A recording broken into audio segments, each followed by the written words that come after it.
Yeah, Didn't know I that. agree. Yeah. Tim Bouchon's That one is the best. Tim Bouchon's cover of O Come Emmanuel is officially my favorite. I'll play it at the end of today because it's just so good. He does heavy metal covers of songs. Oh, nice. And he does O Come. It is spectacular. Oh my god, I gotta hear this. Yeah, I need to hear his name too. Don't get scared. But it's okay. Okay. Don't jump. First.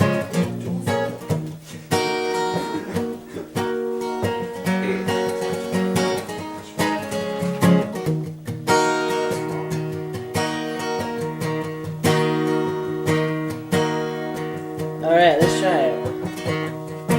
O come Emmanuel, and ransom captive Israel that mourns in lonely exile here until the Son of God appear. Rejoice, rejoice, Emmanuel shall come to thee, O Israel.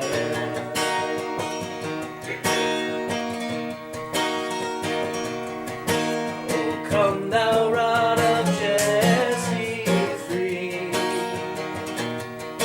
thine own from Satan's tyranny. From depths of hell thy people save, and give them victory o'er the grave. Rejoice, rejoice, Emmanuel shall come to thee, O Israel.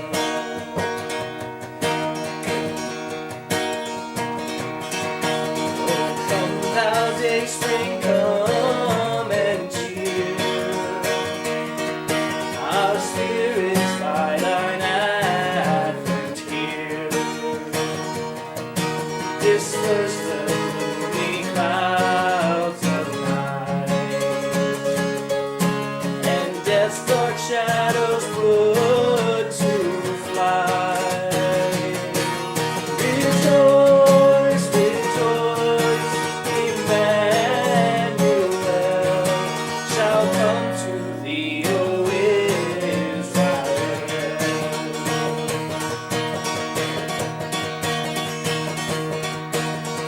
Come thou day of David, come and open wide our heavenly home. Make safe the way that leads on high, and close the path to the days aright. Rejoice, rejoice, Emmanuel shall come to thee, O Israel.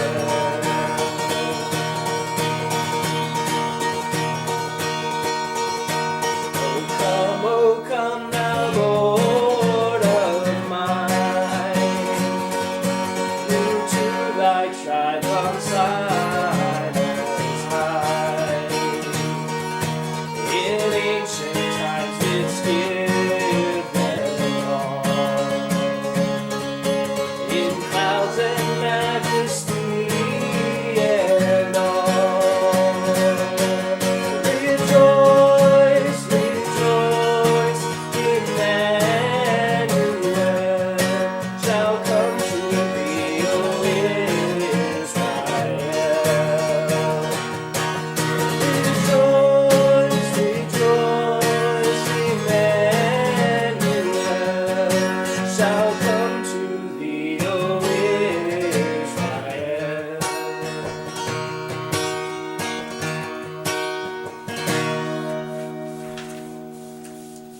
Considering you learned that this morning and the temple game so fast, that's incredibly. Whew.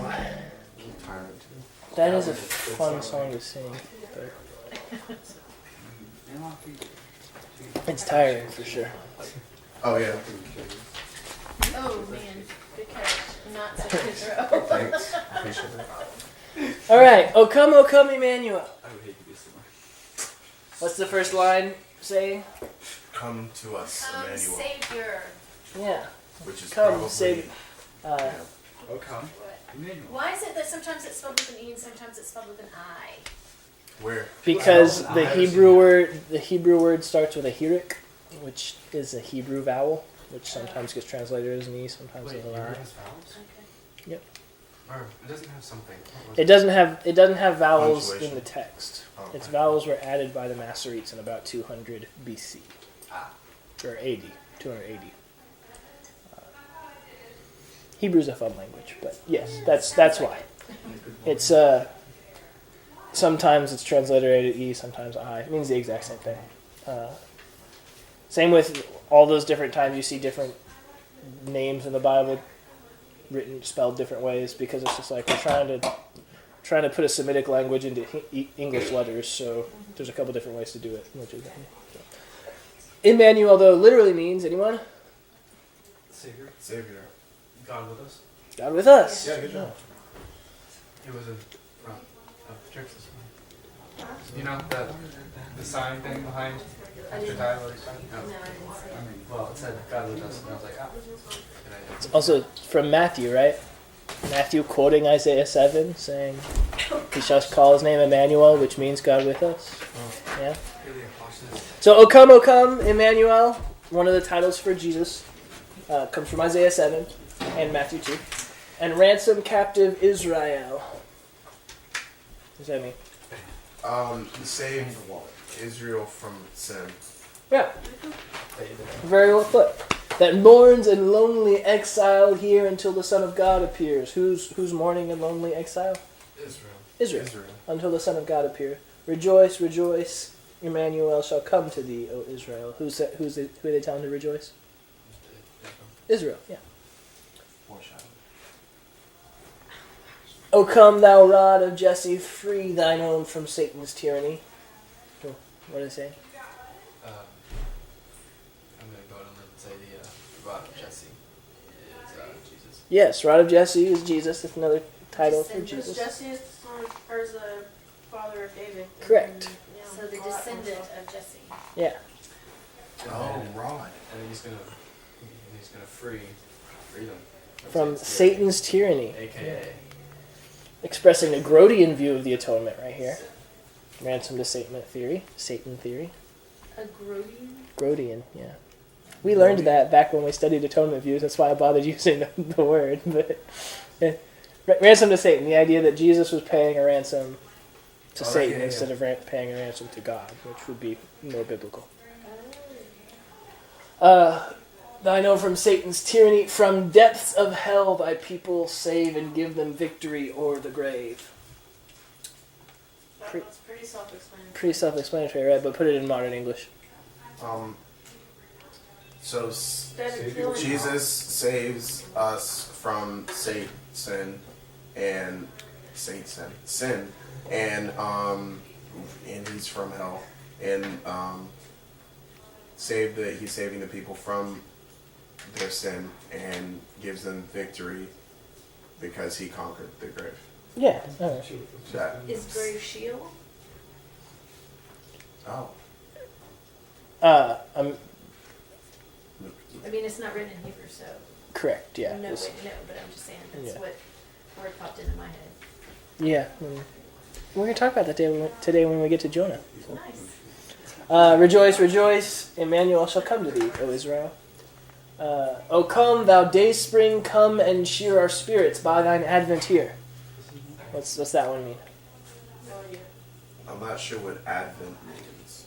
Oh, it means Oh, that's here, like coming here. yeah, that's like the second coming. So, Something day like that. spring I know is another name for Jesus. Dayspring is another name for Jesus, another title that he But I wears. think of, I mean, I don't know exactly where they get that from, but I think of like spring is symbolic for new life and stuff, and so, Comes from Revelation chapter 22.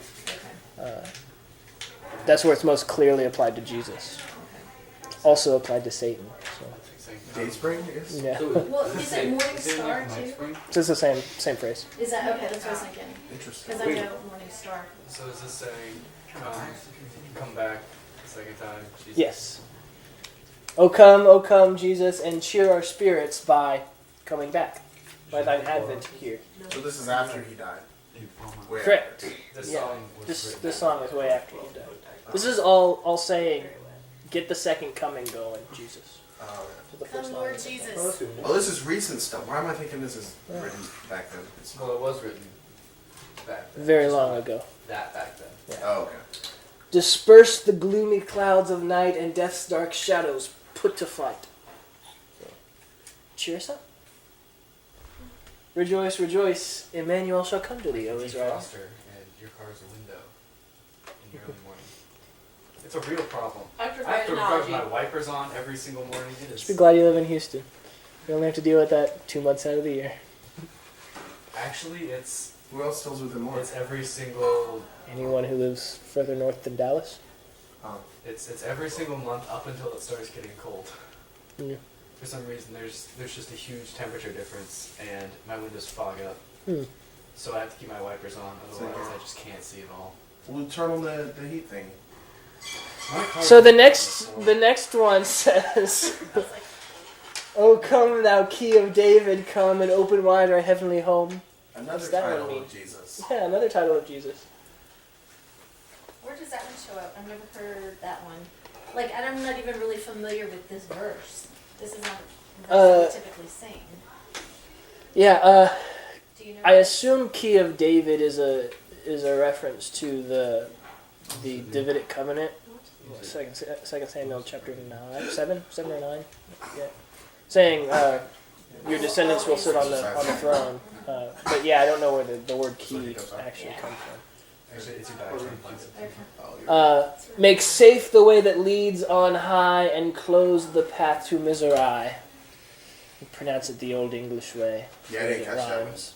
I Yeah. felt like it. Is that how they pronounce it? So it rhymes with high. Yeah. Folks That's are not how really they spelled finicky it, about though. that. And they're just like, this doesn't It rhyme, is. but Yeah. oh well. Oh, they spelled it the same, they just pronounced it differently? Yeah. Okay. Make safe the way that leads on high, and close the path to misery. What? Make safe our paths to you and close the paths Shut down to sin.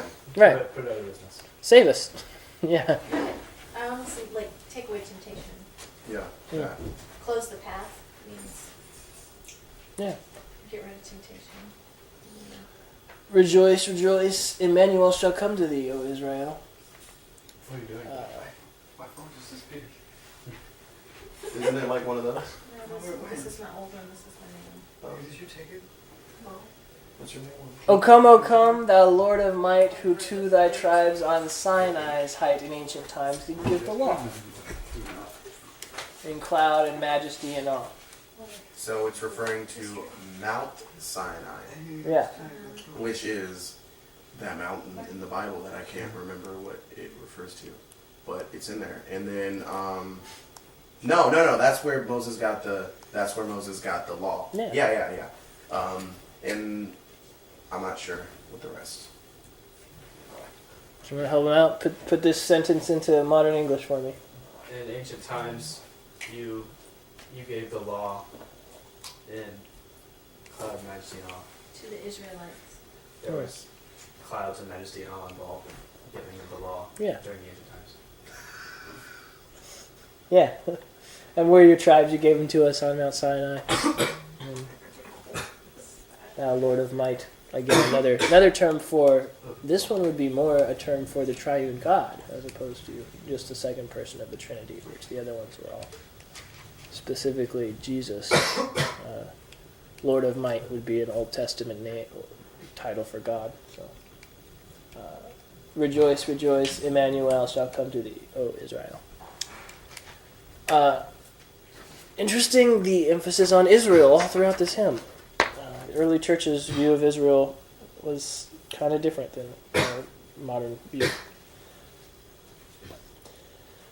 I digress. This hymn, for example, I don't know why I had for. Oh yeah, I do know why, because I cut out a couple paragraphs before this. So you can just erase the words "for example." This hymn finds its origins in the medieval Roman Church of the 12th century and possibly even earlier.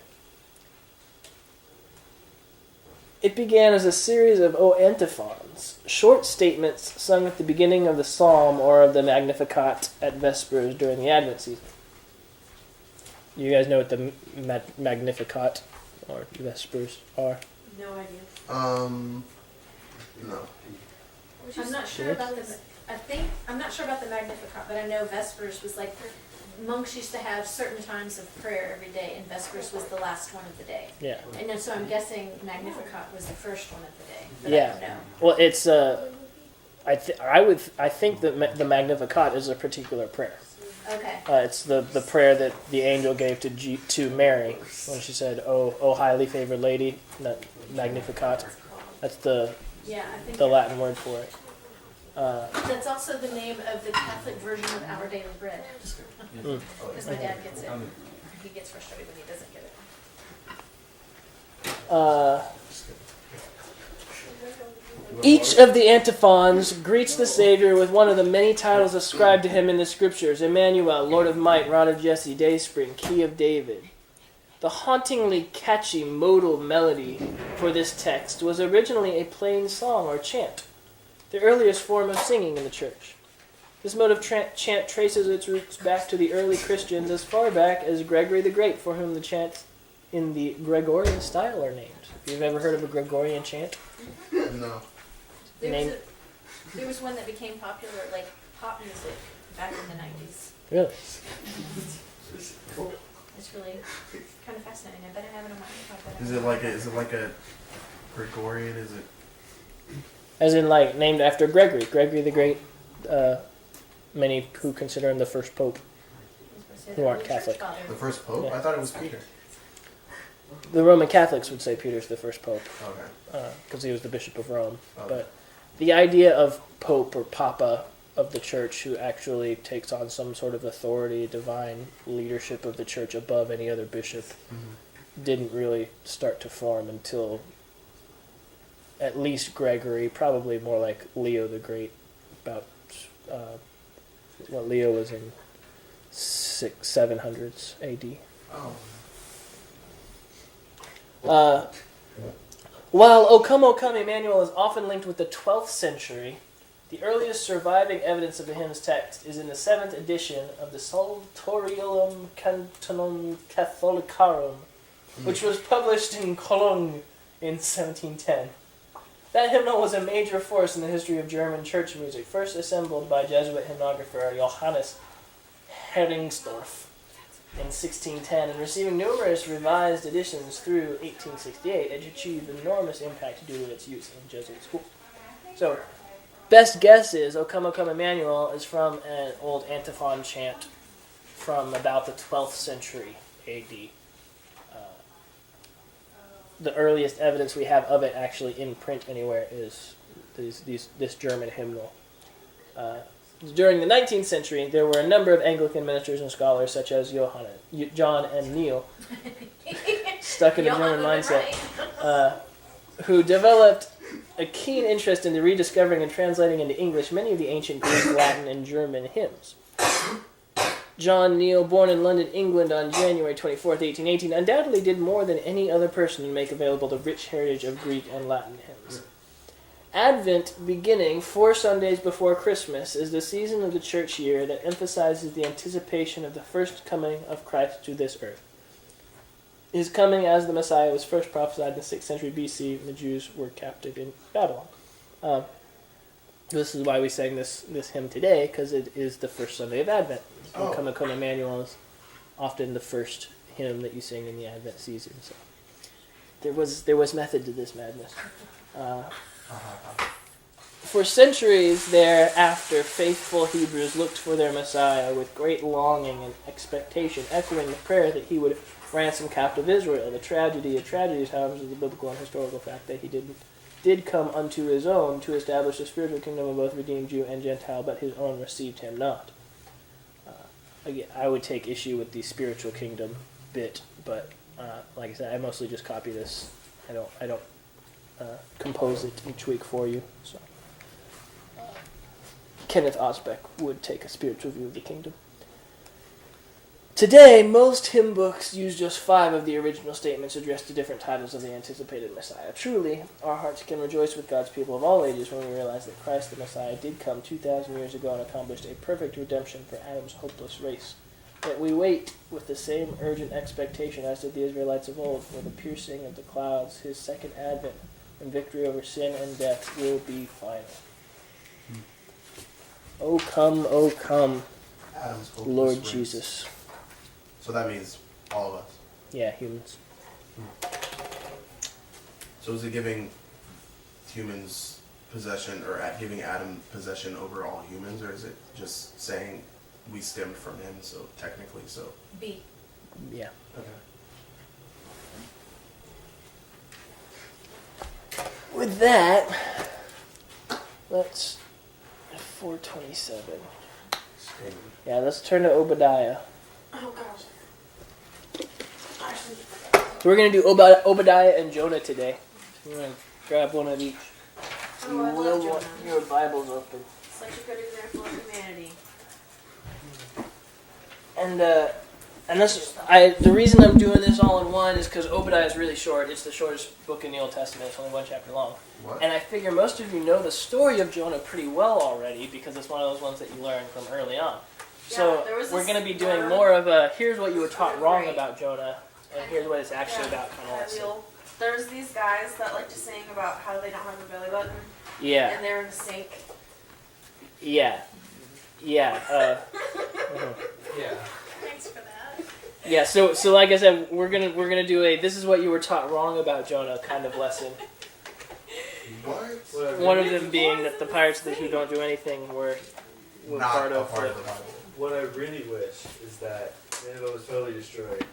Because then, just randomly in history, where it mentions Nineveh, they'd be like, yeah, so all of a sudden it was just gone. You'd be like, I know why. So in this text, it's referring, or in the thing, it was referring to Sodom and Gomorrah, probably, or no? Nineveh was an actual city. But it Yeah. wasn't destroyed like how in Jonah. It wasn't destroyed at all in Jonah. I just want it to be destroyed. That way, all of a sudden in history, the accounts of Nineveh stop. And it's like, well, it's gone. Oh. And then I can just be like, yeah, well, Kids. I know what happened. Look at the Bible. It's Do you need to go over there? Apparently. Yeah. Do we need to separate you? You turn to Obadiah in your Bibles. I don't know where that is. It's Okay, we're Right after. Oh, the New Testament is so short. We did last week. Oh my gosh. Yeah, let's quickly review the prophets that we've gone over. Oh, yeah. We went in order. Hosea. What's our thing to help us remember, distinguish Hosea? he was This isn't the one I thought it was. no, he didn't. What's special or distinct about Hosea, Leah? What? He. Can't remember. I think it was a sleep that So week. one of them was the shepherd. The other one did the. No, they were all like repent. Dang, what was it? I can't remember Hosea. Hosea was the first one, right? Yeah. The first We spent one 2 weeks talked on it. about. I think it was this one wasn't talking about that one. Just take a guess. It's all right if you're wrong. Hosea was the one with his Right. wife, prostitute. Yes, he was the one who told God Gomer. told him to go marry a prostitute, Yeah, Gomer. yeah. No. He had 3 kids, Lo-Ami, Lo-Rama, Oh yeah, and they were all named like something. loves you. happened. And Just it had real. to do with the saving of the Wait, this city, Right. or the destruction of the Yeah, go back. Right. and what would come to pass. I was trying to come up with there was something that you said that, sorry, I just got distracted. I misspelled prophet. I spelled it like profit is in money. FIT prophet. Yes. Sorry, that just distracted me. All Okay. There was a phrase that you said that just about every Old Testament prophet, it had something to do. the destruction and redemption of Israel. Yeah, Maybe it's that's probably what what it it said. was. just about every Old Testament prophet can be summarized with judgment is coming, repent. Mm-hmm. So we're trying to remember the things that distinguish them. What's unique or special about each one. So So Hosea's Hosea, a prostitute. Hosea and Gomer, that whole story, right? So she runs away, then he goes buys her back out of slavery. Slavery. All right, Hosea. Joel. What's distinct or unique about Joel? What's Joel all about? That phrase that we repeated over and over again. Oh, jeez. It was, The second coming. no, it was that thing. Part of it's Sort the of, second but yeah. What? coming. Other part of it's There's a like particular phrase. Wasn't it like the day or something? Oh, the day of the Lord. The day of the Lord. Day of the Yeah, Lord. good. All right. So yeah, Joel's about the day of the Lord, and then the other thing that keeps him straight is what the background. You remember the background image for Joel? Is a big I'll do the locust. locust. Yeah, right. Yeah. Joel uses a locust plague as an example of the day of the Lord that's coming. Right. He says, "Have you ever seen anything like this before? This is what it's going to be like on the day of the Lord." Hosea, Joel, Amos. What's distinct or special about Amos? You He was mentioned a shepherd. he was a shepherd. He was talking about all. And he was super blunt. He was aiming at all. Right. Yeah, that. Around. It's like the aiming, the circle, right? He's The going ju- on the all ju- the different nations around Israel, and then he really hammers Israel. Yeah. And he's particularly brutal and gruesome in the things that he describes. Because he's a shepherd and he doesn't care. Obadiah is what we're going to do today, and then we'll move on to Jonah. Obadiah, theophoric name. What's a theophoric name? You remember what a theophoric name means? A what name? Servant of Yahweh? Yeah, a theophoric name is a name that contains the name of God somewhere in it. So all those names that end with Yah or El have the name of God in them. So Obadiah, Zechariah, Ezekiel, Daniel. Those are names of God Israel. inside the name. Israel, Daniel. strife with God, right? Daniel. Daniel. Yeah. Those are all theophoric names. So they have the theos, the God, somewhere in the name. So servant of Yahweh is what Obadiah means. Yahweh. Very common name in the Old Testament. There's about at least 7 different Obadiahs in the Old Testament. Some people suggest that Ahab's assistant, mentioned in 1 Kings 18, is the Obadiah that we're speaking of. Don't think that's the case. Very little evidence to suggest that. But there it is. Date is approximately 845 BC, reigning during Jehoram. So we're going to talk about Jehoram's reign in just a second. This book is unique because, listen, this book is unique because it's written almost exclusively to Edom. That place. Yes. That the place Yeah. that the guy, not Esau. Yes, Esau. Good. Esau, yeah. Yeah, we're going to talk about more about Edom in just a minute. So Obadiah is the prophet to Edom. So it's got this red sandy background. That's Oh, sand. is that sand? Yeah, that's supposed to be sand. Oh, I see that now. Looks like a curtain. Edom literally means red. Oh, and he had red hair. And Esau had red hair. So that's how you remember, like. Yeah, he's real hairy. I remember the red hair. So we're going to talk about a little bit more about Edom in a minute. The purpose or message: to contrast the eternal states of Judah and Edom, and pronounce judgment on those who oppose the Lord. So again, Obadiah is very unique. It is judgment directed at Edom, away from Israel or Judah. It's one of the few minor prophets that really does that. And it mentions the day of the Lord, but it doesn't really explain it very much, and it comes off sounding very good for the people in Judah. Which is why Joel comes along a little bit later and says, you guys think you're looking forward to the day of the Lord, but you don't know what's coming. And he lays out the locust plague thing. So, when we get to the end of Jonah, we'll line up in order all the prophets we've done so far and see them on the timeline, so we can sort of put them. Have you given us any kind of list that lists the books of the Bible according to when they were written? No, but I can. I'll make that in part of Because- the next handout. Something like that would be good to know. Like I didn't know Joel was after Yeah. Obadiah. Yeah, I'll make sure that can be in the handout next week. Didn't we go over the Bible all the way through? Like. Yeah, but we just went through all the books in the order that they appear in the text, not in the chronological order that they were written. Oh, we did. Okay. So, Denise, what I've done is I've taken your Zorka water from there and put it into one of these. Okay, one of these is normal purified water. And at the end, you'll see if you can tell the difference between spring water and purified water. Okay. I'm interested. Okay, continue. All right, the background. Background can be found in 2 Kings 8, 16 through 22, and 2 Chronicles 21. I'm going to flip over to 2 Chronicles. If you want to flip over there, you can. Not totally necessary that you do. Just stay engaged and listen as I'm talking. We got to talk about who's king when Obadiah is ministering, because who's king matters a lot. Lets you know what's going on in the nation, why he's writing. Jehoram is king. He is the son of good King Jehoshaphat. So Israel has just had a series of pretty good kings.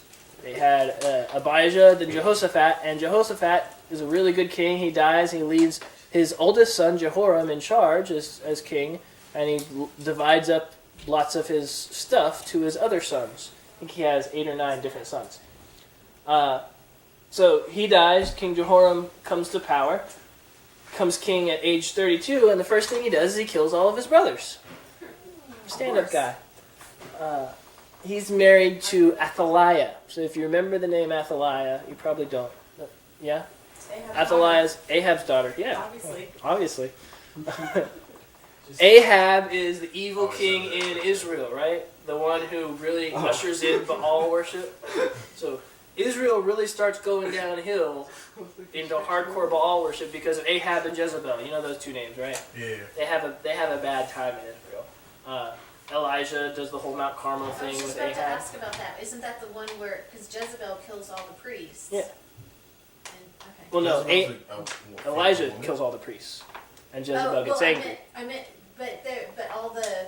Oh yeah, Jezebel went and killed off the servants of Yahweh. Yeah. Yeah, that's what I meant. Yeah. Those priests. So Athaliah is Ahab's daughter, and she sort of, causes Jehoram to not be the greatest guy in the world because she's the Baal worshiper. And generally speaking, the Baal worshippers were not very nice people. He, as 2 Chronicles says, he walks in the ways of the kings of Israel because he was married to Athaliah. He warred with Edom, but did not subdue them, and allowed the Philistines and Arabs to ransack Jerusalem. So I wanted to read that bit. So after Jehoshaphat bows his head to go to his fathers, Jehoram reigns in Judah. Verse 8, in his days Edom revolted from the rule of Judah and set up a king of their own. Then Jehoram passed over with his commanders and all his chariots, and he rose by night and struck the Edomites who had surrounded him and his chariots and commanders. So Edom revolted from the rule of Judah to this day. So Edom revolted and sort of broke away from being under Judah's rule. He tried to resubdue them, but Edom revolted again, and they're independent to this day when 2 Chronicles is written. Right?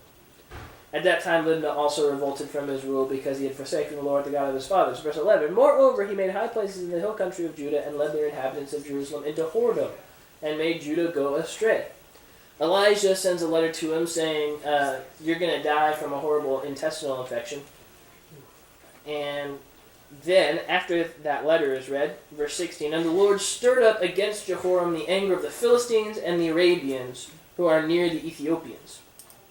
And they came, and I lost my place. And they came up against Judah and invaded it and carried it away, all the possessions they found that belonged to the king's house, and also his sons and his wives, so that no one was left to him except Jehoahaz his son.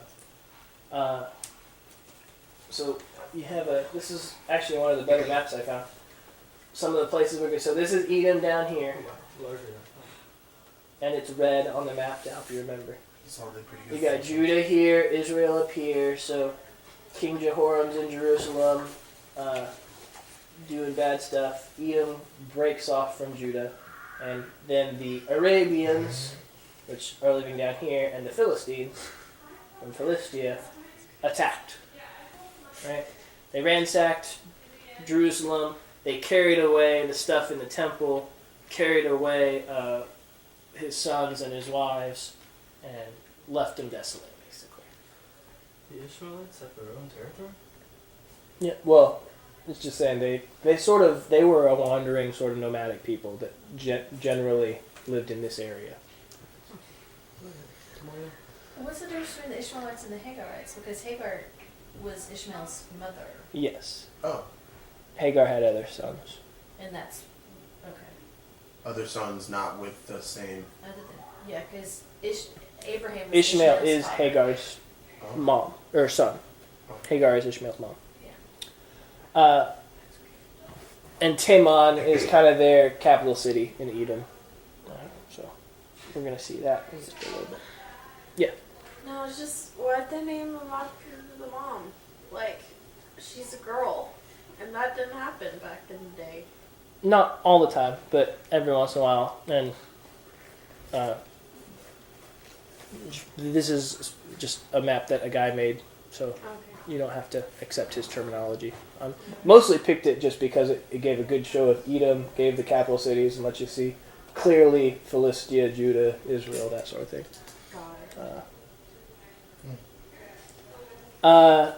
So, he allowed the Philistines and the Arabs to ransack Jerusalem. We just read that. And he had Ahaziah, his youngest son, when he was 18. He had older sons than Ahaziah. So, you could And then he did die of that. figure that out. intestinal sickness. And then he did die of that intestinal sickness that Elijah had prophesied, because Elijah was a prophet, and he was always right. You're going to get sick. Oh, I got sick. Pretty much. Real quick history of Edom. Descendants of Esau, right? So think back on the story of Jacob and Esau. Jacob first steals Esau's birthright for trading it for stew, right? Mm-hmm. And then later, Jacob steals his blessing. Right? He goes in and he impersonates. That's what this picture is. He goes in and he impersonates Esau. When Isaac is blind, Isaac gives him the blessing instead of Esau, the blessing of the firstborn. Right? Puts fur on his arm. So then Jacob gets all scared and he runs off. He stops at Bethel, has that dream about the ladder up to heaven, right? Goes off, marries Rachel and Leah, has 12 kids from 4 different women, the 12 tribes, right? Comes back and encounters Esau on the way back. So this is a painting by Peter Paul Rubens, one of the best painters of the Renaissance, of him encountering Esau on the return. Yeah. So, something they just put together. If Jacob stole his birthright and then ran away, he didn't get the birthright. Like, he got it, but like, what did it do for him if he ran away? I don't know. The blessing is the real thing that he stole, or that he really got. So that was, he got that. It wasn't. It was just Isaac pronouncing things to him, but not necessarily. Okay. But good question. I'll have to think about that. He was like, oh, I stole it. Wait, and then ran away. Okay. Yeah, I'll think about that. I'd be willing to bet that you're not the first person to have that thought, but possibly. So I'll look into it. Ooh. Let me make a note. History. That was a weird comment. It's like way too far. You're not way too far. Oh gosh. Shouldn't have had 5 cookies. Me? I had 5 cookies and now I'm peppered. It's not over. Yeah, that is how it works. Okay, so after he comes back, their two nations sort of develop, and they have a history of not always getting along. Edom means red, famous for the geographic region with red-colored sand, hence the background photo. And their patriarch is red hair, Esau, right? Born with red hair all over his body. But they didn't really get along. They had a little run-in where the Israelites wanted to pass through the land of Edom, and the leaders wouldn't let them. That's Numbers 20:14. Both Saul and David had issues with the Edomites in sort of battle conflicts where they try to be peaceful and then they're not. And we just read 2 Chronicles 21, and Edomites rebel from Judah and establish a king of their own and build their own city sort of thing. Set up shop. And so they are setting up shop in this area, modern day Lebanon, thank you. You're welcome. I'm trying to think of the crescent shape. No, but it's not Syria. Syria. That's Syria, Lebanon is up above. the crescent shaped place where they filmed Raiders of the Lost Ark. Not Raiders of the Lost Ark. Simple to do. Jordan? Well, Because they filmed it in Petra, didn't they? Petra. Thank you. That's what I'm thinking of. Oh. Petra is thought to be an ancient Edomite city. I didn't know where you were going. that was I thought the- you were looking for country. Yeah. Sorry. And yeah, I got a picture in just a second. But. So, everybody clear on Edom, their history with Israel, where they're from, right? They're literally Israel's brother. Israel, other name for Jacob, Esau, his brother. Two nations, brother nations. Okay. So we got the text is real simple. It's Edom's doom for the first half, and then talking about the day of the Lord for the second half. And the day of the Lord is going to mean judgment on all the other nations. And only the chosen seed of Israel's race will be spared. The remnant, as we tend to put it in modern day. So, Obadiah. First, he details the coming destruction, verses 1 through 9. Thus says the Lord God concerning Edom. We have heard a report from the Lord, and a messenger has been sent among the nations. Rise up, let us rise against her for battle. Behold, I will make you small among the nations, and you shall be utterly despised. Who's you in this? Judah. Who's he talking to? It says the Lord God concerning The nations. Concerning Edom. Edom. There we go. Oh. I will make you small among the nations. Edom. You shall be utterly despised. The pride of your heart has deceived you, and you who live in the cleft of the rock in your lofty places. Cleft of the rock, Petra. They were known for carving out their cities from sides of mountains. This is an old Edomite city. Okay, you may have said this already. Where does it say in here specifically that it is to Edom? Yes. Where? Yeah, verse 1. Thus says the Lord God concerning Edom. Oh, Edom. Yeah, there it is. Okay, sorry. That's right. In your lofty dwelling, who say in your heart, who will bring me down to the ground? Though you soar aloft like the eagle, though your nest is among the stars, from there I will bring you down, declares the Lord. So you think you're so great? Well, you're not. Skipping down to verse I sure knew how to 8. carve rock. Yeah. Skipping down to verse 8. Will I not on that day, declares the Lord, destroy the wise men out of Edom and understanding out of the Mount Esau? So, Mount Esau, this is the first mountain that we see mentioned in Obadiah. Obadiah can really be boiled down to comparing two mountains. Right? Mount Zion and Mount Esau. Mount Zion where deliverance is given, Mount Esau where judgment is given. And this sort of contrast runs through the rest of the book. Verse 10, because of the violence done to your brother Jacob, shame shall cover you, and you shall be cut off forever. On the day that you stood aloof, on the day that strangers carried off his wealth and foreigners entered his gates. What day are we talking about?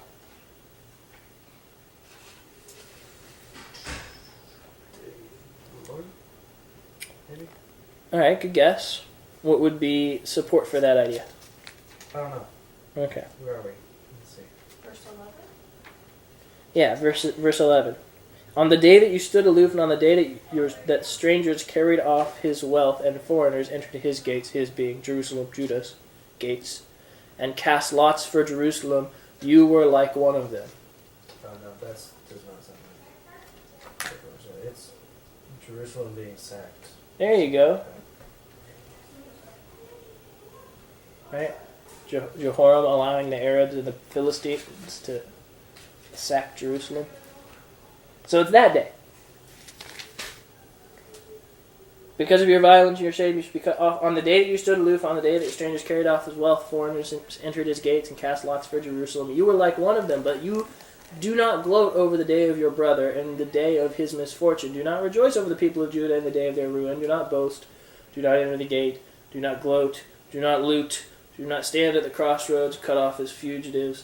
Do not hand over his survivors in the day of distress. So, and then watch yourself, repeated so many different ways. Don't get all high and mighty, and don't think that you're going to get away with destroying and ransacking and disrespecting Jerusalem this way. Why?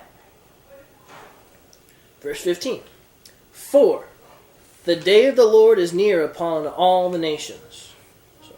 The day of the Lord shows up again. Right? Joel quotes it. Hosea mentions it. Amos mentions it. As you have done, it shall be done to you. Your deeds shall return on your own head.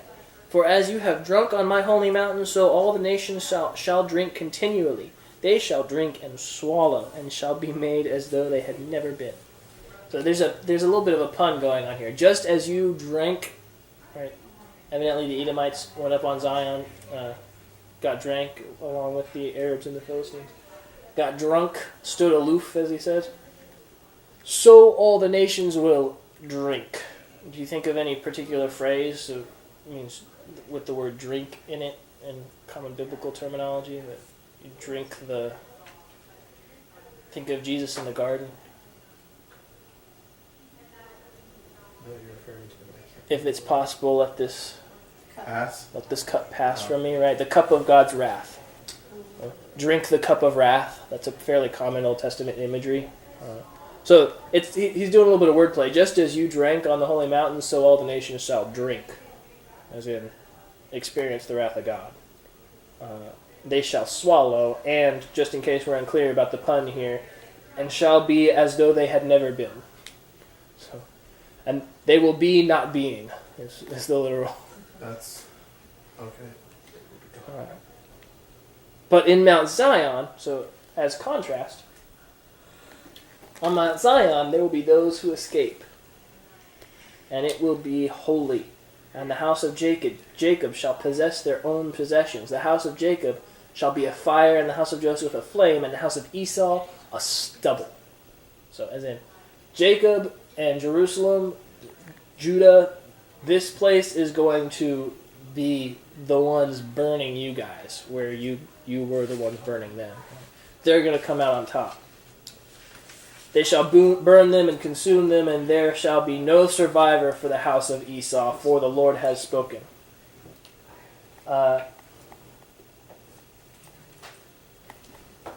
Verses 19 through 21. I'm going to read it real quick. I want you to take note of all the things that he promises will happen. Okay? Those of the Negev shall possess Mount Esau. Those of the Shephelah shall possess the land of the Philistines. They shall possess the land of Ephraim and the land of Samaria, and Benjamin shall possess Gilead. The exiles of this host of the people of Israel shall possess the land of the Canaanites as far as the Zarephath, and the exiles of Jerusalem who are in Sepharad shall possess the cities of the Negev. Saviors shall go up to Mount Zion to rule Mount Esau, and the kingdoms shall be the Lord's. I know there are a lot of place names in there, but what's the gist? What's repeated over and over again? Other people will take their land. Exactly. Other people are going to get your stuff. So do you have Sepharad? Do you have that? Is that on the map? Yeah. Sepharad. Yeah. No, I don't know where that is. That's one that is unclear of where geographically because it is. That's interesting that they use that term, because there's Jews, whenever they talk about them going back to Israel, they talk about the Sephardic Jews. Like that's one group. And they're not the group that came back after World War II. But it was a different I think group. They migrated back from Northern Africa, maybe? I can't remember where but there's like different groups that they talk about when they talk about the Jews returning to Israel. Maybe I'm getting that mixed up then. Well, no, I mean mine says Sepharad. Yeah, no, I'm saying maybe that's one that is known, that and they I'm thinking don't- of a different one that they okay. don't know about. Maybe it's Shephelah that they don't know, and Sepharad they do. Okay. Well, I could be wrong about where they migrated from, but I know it was a different time period too. Like they've been there much longer than the Jews after World War II. Yeah. Essentially, all this area that the hill country of Ephraim they mentioned, Gilead they mentioned, Benjamin. So the nation down here is going to get the land up there. We're going to conquer everything that was promised to us. Is basically what's being said here. And then the last bit, Saviors shall go up to Mount Zion to rule Mount Esau, and the kingdom shall be the Lord's. What period of time is being described here? How's he started off in verse 15? The day of the Lord. The day of the Lord. So, Whenever all of this happens, when, the entire covenant of the land covenant that God promised land from the great river in Egypt to the river Euphrates would be possessed by the descendants of Abraham, when that is possessed, I think that lines up with the day of the Lord. That's kind of what they're talking about here. They're describing land that goes up that far. So it could possibly be said that it's a Jewish caliphate. Yeah. Sorry. Wouldn't quite put it that way. No, But I yes. know, but that's, that's what ISIS is going for, the new caliphate. So that's Obadiah, real quick and simple. All right? Jonah is 4 chapters long. Oh, look, it's right after. It's almost like we're going in chronological order. Wait, are we there? In biblical order. So, Yes. somebody summarize the story of Jonah for me real quick. God was like, Jonah hey, flees go from the there. Lord. Wait. Cameron, you go first. Oh, God- Leah. I'm just doing minutes. Okay, God was like, hey Jonah, go over here and tell them about me. And Jonah was like, I don't want to. Okay. So he got eaten by a fish. He got eaten by fish, and then what happened after that? Spin him up in Nineveh. Spit him up in Nineveh. What happened after that? Got slapped by some fishes.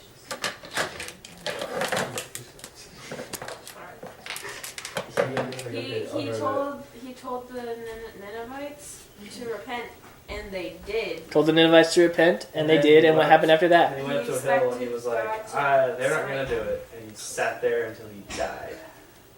Well, and he Well- pouted because he didn't want God to save them. He didn't want them to repent. Yeah, there you go. And actually, he sat there until he died is close. Not literally, but he says repeatedly, go ahead and kill me, because I don't want mercy for them. and then it's open. Chapter 4 is the whole point of the book of Jonah. Okay? And it's often the part that gets left out in recounting the story of Jonah. All of it's leading to that. So yeah, we're going to try and recalibrate a few things for you with Jonah. But basic introductory issues, as we've done with everything. Author, probably Jonah, maybe. Probably written by him after the events happened. It would explain how he knows the prayer that he prayed inside the belly of the fish in chapter 2.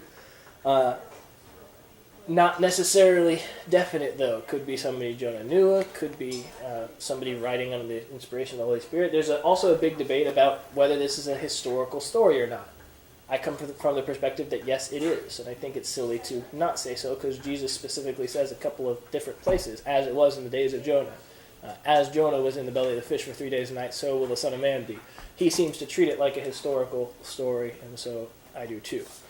Why wouldn't it be? Because it's fantastical. The idea that someone could be eaten by a fish Right, 3 and days later, survive. survive. Yeah. And it breaks form from all the other minor prophets. As you're going to see, this is a narrative. The only prophet that is written in narrative form for the majority of it. There's sections of the prophets that are written in narrative. But Jonah's the only minor prophet, for sure, that's written in the majority narrative form. Jonah is ministering to the nation of Israel, northern kingdom, during the time of Jeroboam II. So who else was ministering during Jeroboam II? Anybody remember? Who was what? Jeremiah? Who else? What other prophets were ministering during Jeroboam II's reign? Hosea. All of the ones we studied except for Obadiah. All the ones that we studied except for Nice, Obadiah. yeah, good job. Because Obadiah was. All of them sort of overlap with Jeroboam at least a little bit. The 3 that are actually ministering to Israel during Jeroboam II's reign, Hosea, Amos, Jonah. These 3 are like a trio. They're the only 3 who are ministering to the northern kingdom of Israel in the writing prophets. They're all ministering during the time of Jeroboam II's reign. Somebody remind me, what is Israel like during the reign of Jeroboam II? Good. Good. In terms of...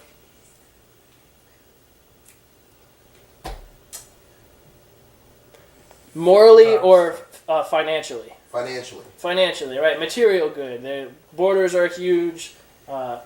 Business Thriving. is booming. The economy is going great. Everyone is self-reliant and idolatrous. Spiritually, though. Spiritually Walking Dead people. Yeah. Culture mix. Rampant idolatry mixed with self-reliance. That's Jeroboam II's reign in a nutshell.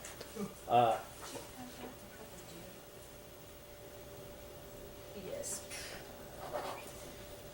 There are a lot of similarities between Jonah, Hosea, and Amos, but the three that I pulled out just sort of to highlight. First of all, they're all ministering under Jeroboam II. They're the only ones who are grouped up like that. All instructed to go and perform specific tasks.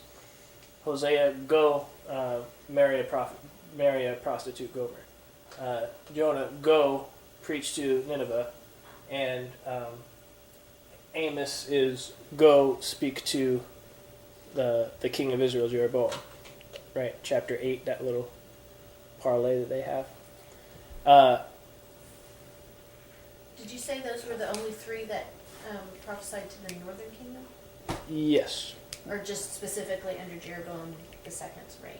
I think they're the only three who prophesied to the northern kingdom at all. Okay. Ooh. Sorry, I just read the last paragraph or whatever. And the particularly interesting one and key for understanding Jonah, Hosea characterizes Israel as a Yonah, or, in English, A dove. a dove. Israel is often personified as a dove, as a Yonah. All throughout the Midrash, Jewish tradition, this is a common, Israel is a Yonah, a dove. It's seen in Noah. When Noah releases a dove, he pulls back, and the Midrash comments on that, and they say, "Oh yes, this comes from the nation of Israel." Yeah, my Greek accent got mixed up with my Hebrew accent. This comes from the nation of Israel. When the dove came back with the olive branch, it was coming from Israel. That's tradition, right? Tradition, yeah. The olive branch or the dove? So Coming from the Israel. message or the purpose of the book of Jonah is, listen carefully, it's to call Israel to repent for their wickedness and avoid coming judgment. The same message as all the other minor prophets. Jonah, because it's an interesting story, because it's written in narrative, and because he's going to Nineveh, we often start thinking that it's about, God cares about Gentiles too, or it's about Nineveh. That message is there. That is not the main point. If you come out of reading Jonah saying that the main point of Jonah is to show an Old Testament example of God having a plan of salvation for Gentiles, that message is in the Old Testament. It's not best to pull that from Jonah. That's not the point. That's not why Jonah is writing. That's not what the story is about. The story is about Jonah. It's about Jonah, about his reaction to God being merciful. It's about how he takes the message of judgment. Hopefully we'll see this as we go. Jonah characterizes Israel. Jonah represents Is that- Israel. Why? I Why just do don't you have understand Hosea that. there? Hosea specifically calls Israel a Jonah. Oh, okay. I was Twice. Knowing what he knows about Jesus, right? Jonah, right? Did that happen already? Or? No. No, Jonah is way before They it. don't know Oh. it's minor prophets are This Old isn't the Old Testament? This is. Oh, yeah, you're right. It is. Forget it. Never mind. I was confused. Yeah, this is 765 BC. Okay. So Jesus, just think 0, year 0. Okay. So AD 32 is Jesus' time. Okay.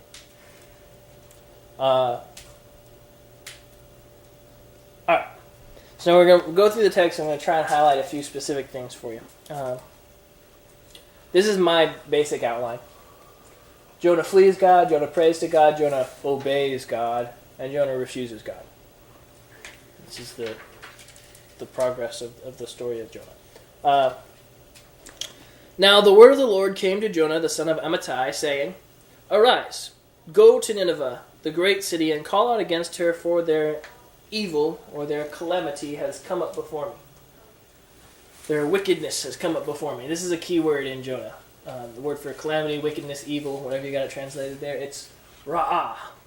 Everybody say ra'ah. Rah. Yeah. It means calamity, evil, wickedness, destruction.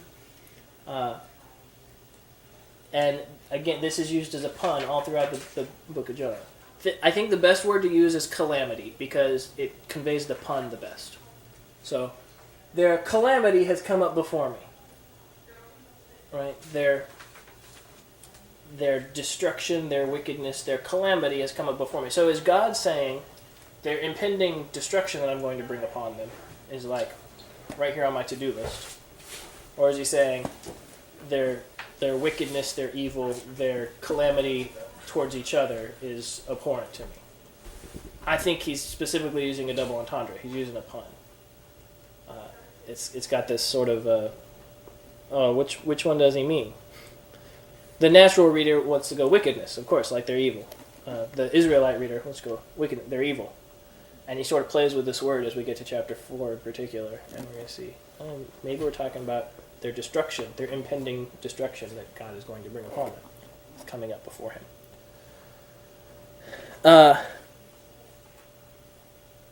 So go to Nineveh. Their calamity has come up before me, but Jonah rose to flee to Tarshish from the presence of the Lord.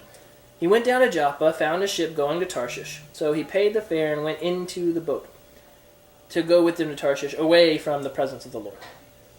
So God gives Jonah a message, and what does Jonah do? Runs the other way. Runs the other way. What has Israel been doing since Ahab was king in Israel? The same thing. Same thing, right? God gave them the law, and they've been running the opposite direction towards Baal. So, it goes down into the sea. The Lord, verse 4, the Lord heard a great wind upon the sea. There was a mighty tempest on the sea, and the ship threatened to break up. Then the mariners were afraid, and each one cried out to his God, and they hurled the cargo that was in the ship into the sea to lighten it for them. But Jonah had gone down into the inner part of the ship, and had lain down and was fast asleep. So the captain came and said to him, What do you mean, you sleeper? Arise, call out to your God. Perhaps the God will give a thought to us that we may not perish. And they said to one another, Come, let us cast lots, that we may know whose account this calamity has come upon us. So they cast lots, and the lot fell to Jonah. Then Jonah said to them, Tell us on whose account this calamity has come upon us. What is your occupation, and where do you come from? What is your country, and what people are you?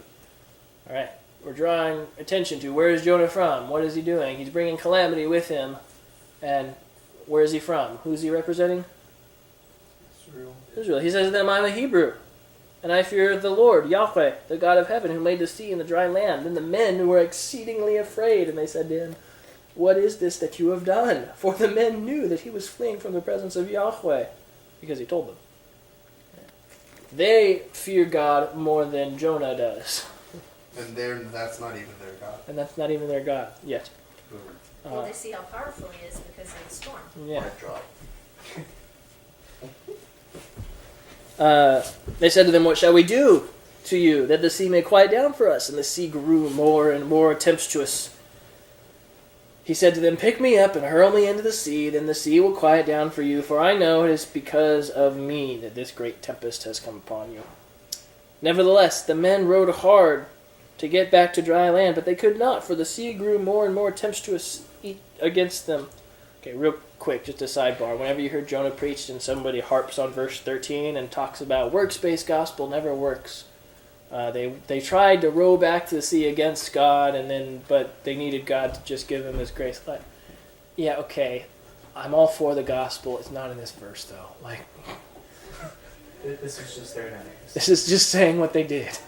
They're trying to work against God, yes, but yeah. Anyway, just as a sidebar, not a big deal because the gospel is true and it's a good illustration. But that's not the intent of the author in including that verse in this story. So that's why. Verse 14. Then therefore they called out to Yahweh, O Yahweh, let us not perish for this man's life, and lay not on us innocent blood, for you, Yahweh, have done as it pleased you. Again, they understand the character, who God is, better than Jonah seems to, right? This is how God defined himself. I do what I please.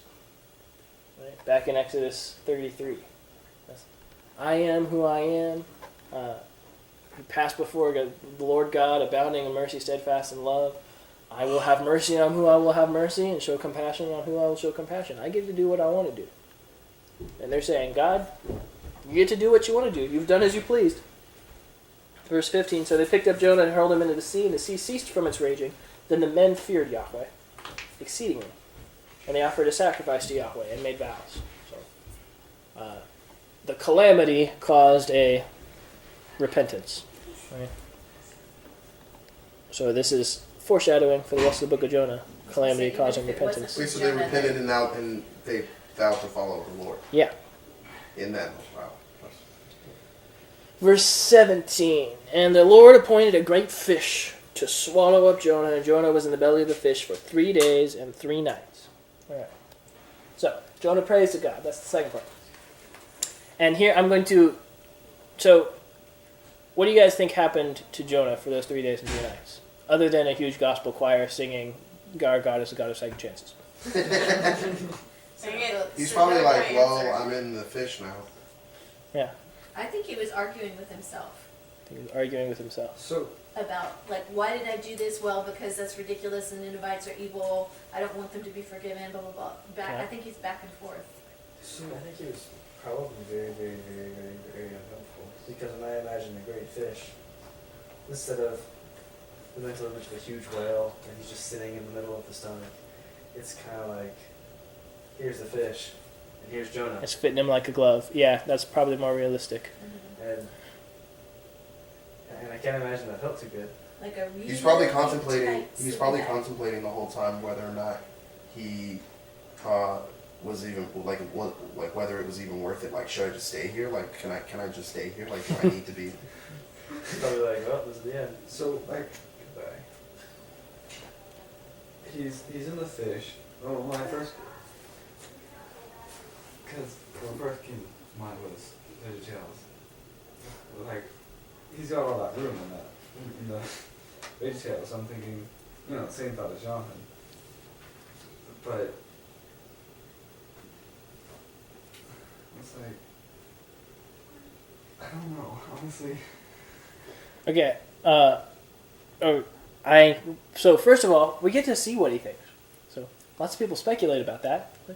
He says what he was thinking while he was in the fish. So we just read the prayer. We're going to find out. But second of all, this is a minor point. So just one of my little things that I like, and I think it's an interesting thought to think about. Not important, not something to divide a church over, not something to be all arrogant about, but fun to discuss.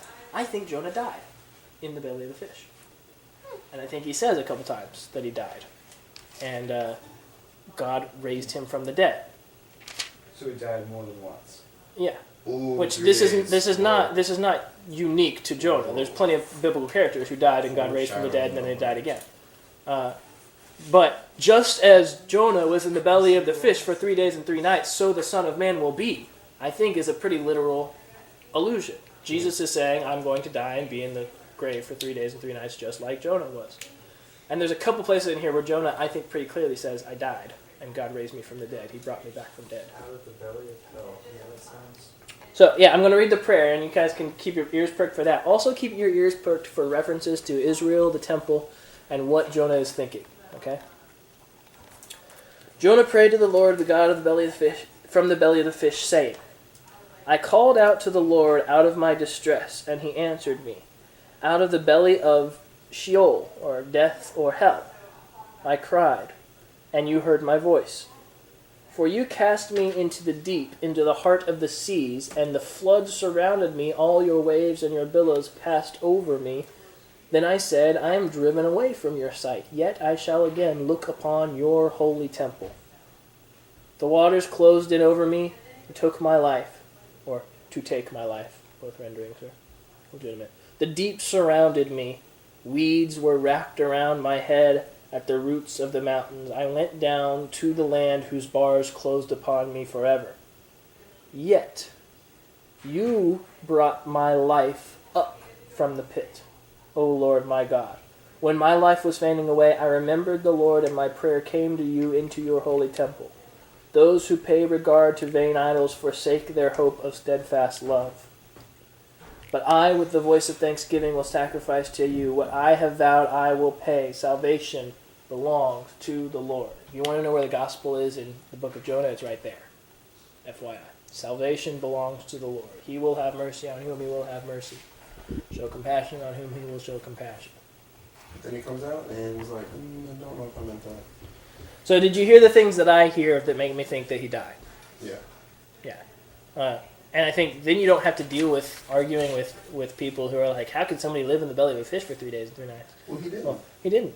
He died and he came back to life. The same claim that I claim about Jesus, right? Anyway. Say the first bit of verse 5 again. Verse 5. Yeah. The waters closed in over me to take my life. Okay, see, I have the engulfing waters threatened me. That's what I have. Or were at my throat. We're at my throat. Yeah, so we're at my throat is the most literal. I think I actually translated it here. I don't remember. Yeah, water surrounded me to my throat. Water surrounded me to my throat. Weeds surrounded me. I descended to the root of the mountain. So yeah, surrounded me to my throat is the most literal that you can get with it. But that's not really death. That's just Yeah. very close to it. So, how long do you think he lived before he died in the fish? Long enough to pray this while he's about to drown. Well, was he even in? It seems immediate. I'm inside the fish. Like- I just say fish. Like he prayed as he was dying. He gets swallowed, but so is a hole underwater. So if there's not much room for a whole bunch of water. But there's also not much room for a whole bunch of air. He basically... He could have suffocated. Yeah, his descriptions of the weeds being wrapped around the water and close to him, I think, is him saying, I was in the water, about to drown, and then the fish ate me, and then he prayed going into the fish. So he's praying from the belly of the fish about these things that occurred to him, that happened to him, water engulfing him, weeds surrounding his head, that sort of thing. But where the prayer kind of turns is around the temple. I don't know if you noticed that. Verse 7. So he's talking about how close he was to death, or as I think he's getting to death. Verse 7. When my life was fading away, I remembered the Lord. I remembered Yahweh. And my prayer came to you into your holy temple. And then to contrast that, I prayed to God. And then he contrasts that with the verse 8.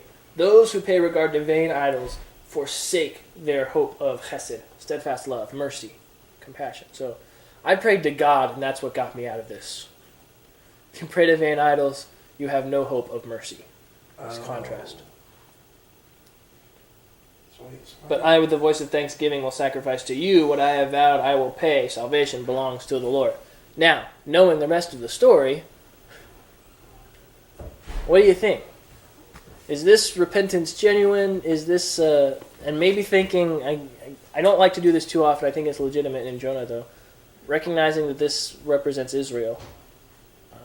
Did they maybe do this a couple times? Say to God, oh, we'll worship you again at the behest of the prophets, and then maybe didn't so much? I think the thing that happens is that at the time they believe that what they're going to do is like follow him or whatever, and like at the time that Jonah was praying, he probably thought he meant it. He meant it, but he didn't realize what he was saying was exactly, he didn't quite count the cost. He didn't really, yeah. Well, to me it sounds like, if you look at it that way, Jonah is kind of like Gomer. Yeah. In the fact that always turning back to the wrong path. Exactly. Yeah. Gomer represents Israel just like Jonah does. Yeah, absolutely. So, he gets out of the fish. Verse 10, and the Lord spoke to the fish, and it vomited Jonah out upon the dry land. And this is the argument against my view, because it doesn't say, and God brought him back from the dead. Which, if it said that, then my view would be a slam dunk. But But it also doesn't, Jonah doesn't say, and the Lord vomited me out. So he could have just not been conscious and just added as a side note. yeah. to that. Verse 1 then of chapter 3. Then the word of the Lord came to Jonah a second time, saying, Arise, go to Nineveh, the great city, and call out against it the message that I will tell you. Well, arise could be. That could be. Good thought, but no, I mean, he's just quoting exactly what he told him in verse 1, chapter 1. Now the word of the Lord came to Jonah, son of Amittai, saying, Arise, go to Nineveh. So, he's saying exactly what he said. Arise, go to Nineveh. God's instruction didn't really change. So Jonah arose and went to Nineveh according to the word of Yahweh. Now Nineveh was an exceedingly great city, 3 days' journey in breadth. Jonah began to go into the city, going a day's journey, and he called out, Yet 40 days, and Nineveh shall be overthrown. And the people of Nineveh believed God. That's all it took. All Jonah says is 40 days Nineveh is going to be overthrown, and Nineveh does an about face. Almost as if, God had a hand in it. But I digress. And the people of Nineveh believed God, and they called for a fast and put on sack. And the greatest of them, from the greatest of them to the least, the word even reached the king of Nineveh. And he arose from his throne, removed his robe, covered himself with sackcloth, and sat in ashes. And he issued a proclamation and published it throughout Nineveh by the decree of the king and his nobles. Let neither man nor beast nor herd of flock taste anything. Let them not feed or drink water, but let man and beast be covered with sackcloth, and let them all call out mightily to God. Let everyone turn from his evil way and from the violence that is in his hand. Who knows, God may turn and relent and turn from his fierce anger so that we will not perish. Sackcloth. And so that's sack. Yeah, sackcloth. It's like a really rough, Well, I mean, uncomfortable... like in the terms of the story, what is the significance of taking It's off a the robe? common... So it's a thing that you wear when you are trying to self-humiliate and repent and ask for forgiveness. It's something to make yourself uncomfortable that you would remind you to focus on God and ask Him repeatedly. Do they do that when they're mourning too, or no? Yes. And okay, I have a question about verse 3. Mm-hmm. My version, and it doesn't have any kind of footnotes. Jonah obeyed the word of the Lord and went to. Oh, never mind. Okay. Sorry. That's all right. So, what does the king finish with in verse 9? Say that again. What does the king finish with in verse 9? How does he finish his proclamation? Maybe God will have mercy on us. Yeah. And we will not perish. Who knows? God may turn and relent from his fierce anger, and we may not perish. Again, what is the character of Yahweh, according to everyone but Jonah? He does what he wants when he wants. He gets to do what he wants to do, and may he have mercy on us. When God saw what they did, how they turned from their evil way, God relented from the calamity that he had said he would do to them. So it specifically says, God relented of the ra'ah that he said he would do to them. And he did not do it. Right? So that's where you go back to verse 1, or verse 2. Go to Nineveh, their calamity has come up before me. God relented from the calamity that he said he would do to them. The ra'ah, that pun. Is it wickedness or is it like destruction that he's planning for them? So how long was he there? Does it say that? Like, does it kind of? It's just a day. He was there a day, and they were just like, nope. Yeah, it says, Nineveh was an exceedingly great city, verse 3. A 3 days journey in breadth, and Noah began to go into the city a day's journey. So he went in a day and preached. Turned 40 days, and Nineveh is going to be destroyed. Interestingly enough, 40 years from the time Jonah is writing, Israel gets destroyed by Assyria, Nineveh. So again, possibly representing Israel, 40 days, and Nineveh will be destroyed 40 years, and Israel will be destroyed. Sort of the call to Israel. when God saw what they did, he turned away from the calamity, but it displeased Jonah exceedingly, and he was angry. It ra'ad Jonah.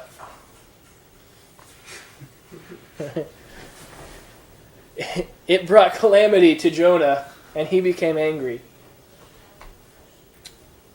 And he prayed to the Lord and said, "O Lord, O Yahweh, is it not this what I said when I was yet in my country, that is why I made haste to flee to Tarshish? For I knew that you are a gracious God and merciful, slow to anger, and abounding in steadfast love, and relenting from calamity. Therefore now, O Lord, please take my life from me, for it is better for me to die than to live.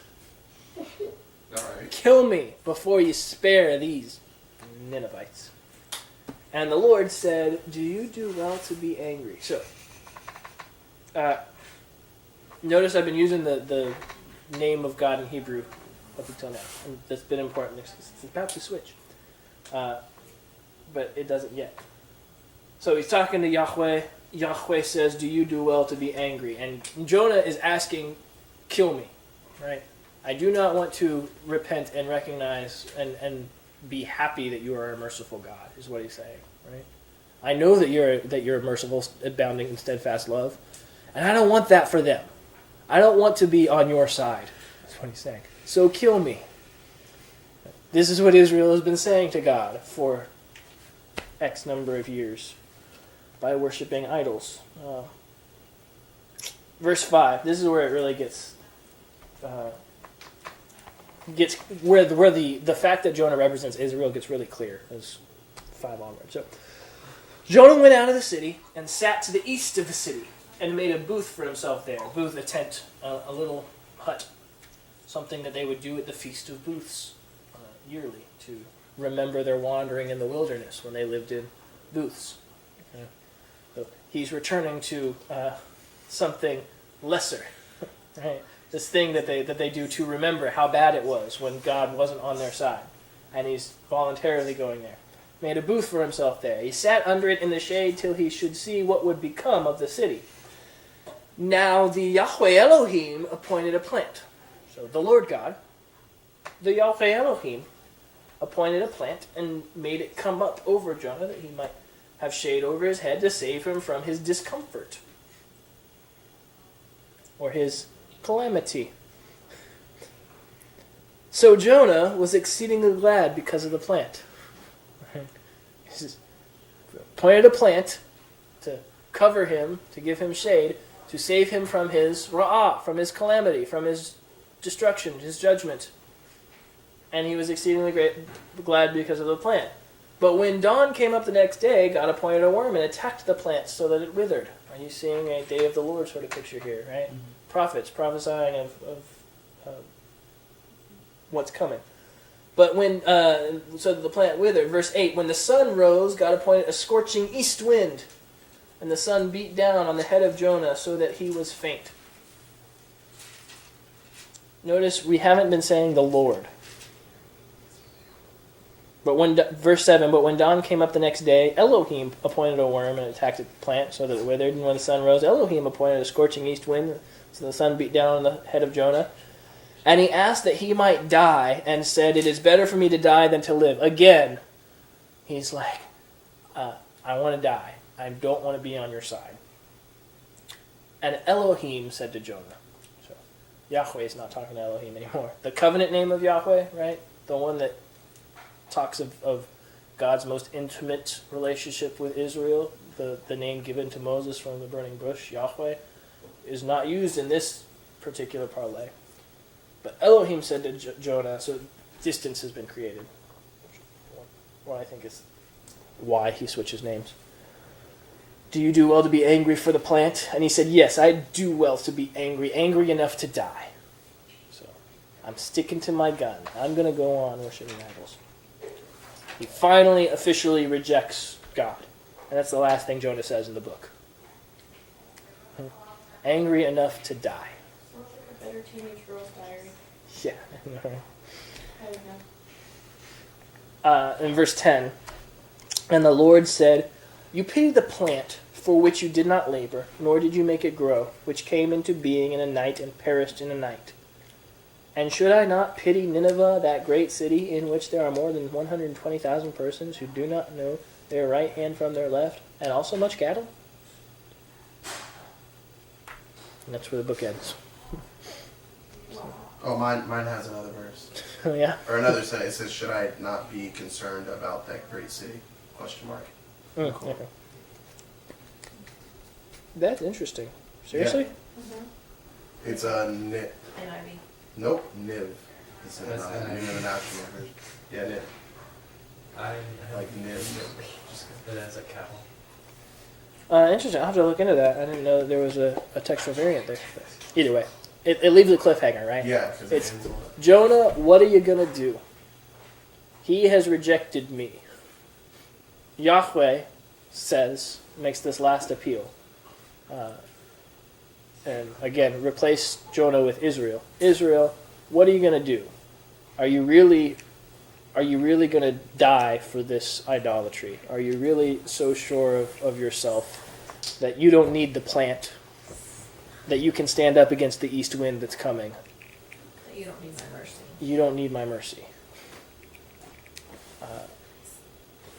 So that's the book of Jonah. Hopefully there are a few things you saw that you didn't see previously. It's about Israel. Real quick, let's put our prophets in order. So, start with the first one we studied, Hosea. When was Hosea ministering? There. Use the laser. Back a little bit. Remember, they're all Jeroboam they're under the reign of Jeroboam too. All right, Hosea, yeah. All right, Hosea, Joel. When was Joel ministering, and who was he ministering to? Same guy. Good guess, but no. We've done Joel, right? Yeah, we have done Joel. I missed that one. But Did I miss Joel? I missed one of them. Isaiah? So Joel's a little bit before Hosea, and he's ministering to Judah, Jerusalem. He said, "You guys think the day of the Lord's going to be so great? Yeah, it's not." Wasn't there two times when Joel could have? Yes. So Joel could have been the date I'm just now proposing, or it could have been over here on the return. But I'm going with the proposed date that I give you. And where? I think it's better. I got it. At the return from exile. No, but where you... Oh, Joel's right there. Okay. During the reign of Joash. Oh, yeah. Oh, yeah. So Hosea, Joel, Amos. When is Amos ministering, and who's he ministering to? Jeroboam. Jeroboam to Northern Kingdom. Northern Kingdom, Israel. Yeah, so he's right there. Just a little bit before Hosea, probably. And Obadiah, we just did today. Remember the king? What? I can just check. Jehoshaphat. Yeah, his son, right? Jehoram, right? Yeah, good. Good job, Rob. He's ministering to Edom, so I just put him in the middle because he's not north or south. But he does mention Judah, so. And Joel quotes him. So. And lastly, Jonah. We just went over him. When is he ministering? And who's he ministering to? Jeroboam 2 to Israel. So he's right there. He's at the end of Jeroboam 2, probably. It's a whale. So in order, we've got Obadiah, Joel, Amos, Hosea, Jonah. You with me? Thanks for all the fish. But that's a whale. Is that a not reference to something else? Because Yeah, it's a good one. Don't worry about it. So possible. Let me see these two are based on my opinion of the date. So there's two main dating. It's either early or they're both post-exile. Very few people would say that they're anywhere but those two. And the majority of scholars today, unless you reject predictive prophecy, unless you think these guys couldn't have been predicting the future, would say they'd put them there at the early date. I guess I had misconception that there would have been only one prophet at a time Yeah, that's not. for one, like for one kingdom or the other.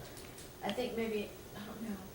It's okay. Yeah, I mean, I had the same misperception until I started studying the prophets. But there's actually places all throughout where. Judge it. The book comes out. Maybe that's what I'm thinking. Yeah, this the there's last- usually one judge at a time. Is this the last what one? I'm thinking. Oh, Because I was thinking. Last of the prophets? Yeah. No, we got 7 more. Oh, okay. So it's the last prophets too. The last prophet is Malachi. Okay, so yeah, that makes sense. So Malachi is after him, after he died. Was that it? Like That was the end of the Old Testament revelation. Okay, so That was there was no need for prophets after that. Like so in the period There of was time. no need for it, it just didn't happen. Were So like there about aren't any. 400 There, years? there hasn't been any. Yeah, about 400 years of radio silence. Right. Uh, Well, if you go by the Catholic Bible, there's a whole other group of The apostles. stories. Yeah, and that supposedly happened between the Old Testament and New Testament. And I mean, it did happen. The Hashmonean dynasty is historical fact. It's just whether or not God was speaking to them the same way that he was That's here. right. Yeah. Okay. If they were in But like in this day and age, there wouldn't be. There wouldn't be any prophets. Yeah. Not until later. It depends. You just opened a big can of worms with that question. I Oh, know. my bad. Some people think that the gift of prophecy is one more. Correct. Some people think that. Or if you're Exists. Mormon. But wait, that doesn't make it. It's one of the gifts. It's one of the spiritual gifts. But some places in the Bible it can be argued that once the perfect comes, the imperfect shall fade away, and the imperfect will be tongues and the gift of prophecy, and the perfect would be the Bible. So once the Bible came, people stopped prophesying and speaking in tongues because we have the Bible. So what about all the other to communicate spiritual God's gifts? word? Oh, they still. So yeah, Those are, he just expressed cessationism. A pretty good statement of the arguments for cessationism. 1 Corinthians 13. Once the perfect comes, the others will pass away. As for prophecy, they will cease. As for tongues, they will cease. As for healing, it will come to an end. But when the perfect comes, and so the question is, what is the perfect? the second coming. So lots of people will say it's the second coming, Jesus. So that would be their argument for it. Prophecy, healing, tongues, those are still in effect today. So that would be what's called the continuationist view. They say prophecy, tongues, healing are still in operation. People still get those gifts and still use them, and we should recognize and submit to their authority. Cessationist would be the other view that says when the perfect comes, it's the Bible. So the perfect being revelation being perfected or completed. And so there aren't any prophecy, tongues, or healing as spiritual gifts. Well, and couldn't you get that from the book of Revelation too, where it says if any man adds to this book of... Yeah, that I think that's a little bit of a weaker argument because I think it's pretty clear that John wrote those words in reference to the book of Revelation, not to the canon of Scripture, because the canon wasn't really established yet, and Revelation was the last book to be decided that was in the canon, actually. But there is healing going on in Revelation, right? Correct. So there's also true prophets who show up in Revelation. So cessationists, first of all, cessationists do not believe that people can't miraculously speak in a tongue that they don't know, or can't miraculously heal someone.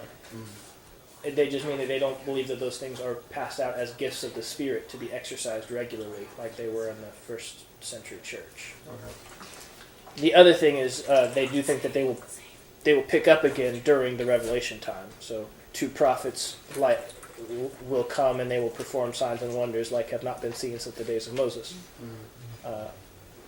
And there will be people prophesying and speaking in tongues and healing in those days. So, yes, cessationists think that they're going to kick up again at some point in the future, but that they're ceased until that point. Most of them will say until the rapture. I think the rapture is what kicks off the reinstatement of the sign gifts, prophecy, tongues, healing. And so, if you're not taking the sensationalist view, The cessationist view. you believe that it's continuing, Correct. and that it doesn't cease Until Jesus shows up. Okay. The one other little caveat I'll add to that, and then we gotta get going. The people who claim to practice tongues, healing, and prophecy today are not following the instructions that Paul gave on how to practice those things. So if you want to write it down, go read 1 Corinthians. You need to read the whole section from chapters 9 through 14.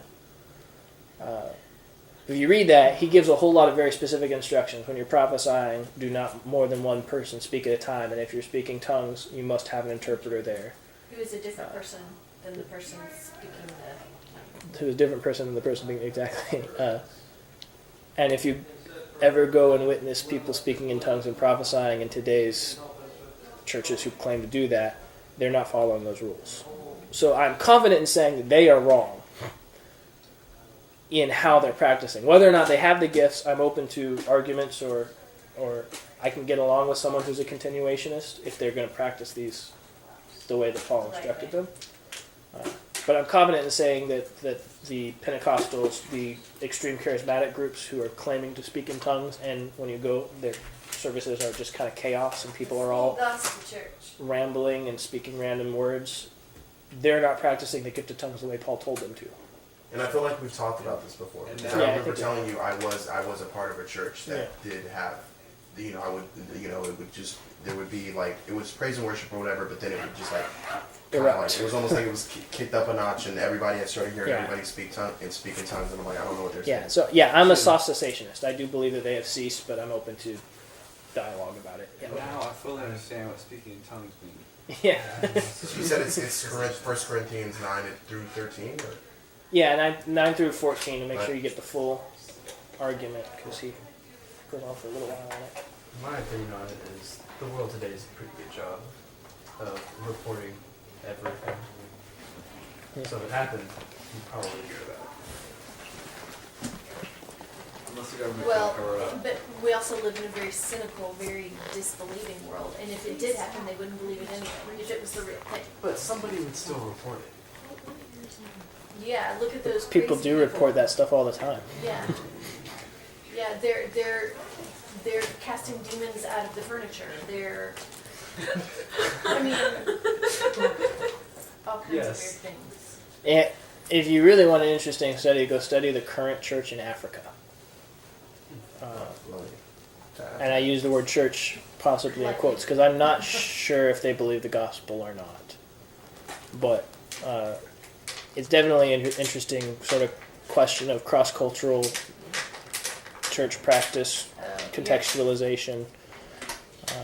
But, I mean, casting out demons and speaking in tongues and prophesying are regular parts of African Presbyterian denominations. And that's the conservative end of I was about to say Presbyterian is pretty conservative too. Yeah, so. especially well, it wouldn't be PCA or PCUSA. This is international. So is it possible to not know? So anything I would want to know about spiritual gifts would be in 1 Corinthians 9? Spiritual gifts are most clearly explained in 1 Corinthians 12, Romans 12, Ephesians 4, and 1 Peter 4. Why did So you 12, 12, 4, 4. What? Those are the four main spiritual gifts passages. One of them is spring water. One of them is not. He's checking. You may completely. You said it was I may not be able Romans, to tell the Ephesians. difference, Romans, Ephesians, but 1 it Peter, just and makes sense to 1 me. Corinthians. In my head. You would rather pay. And You would rather not just pay. you have all the It's names like there, the and then I'll reason give you the Stop numbers again for it! each one. Lee's trying to give you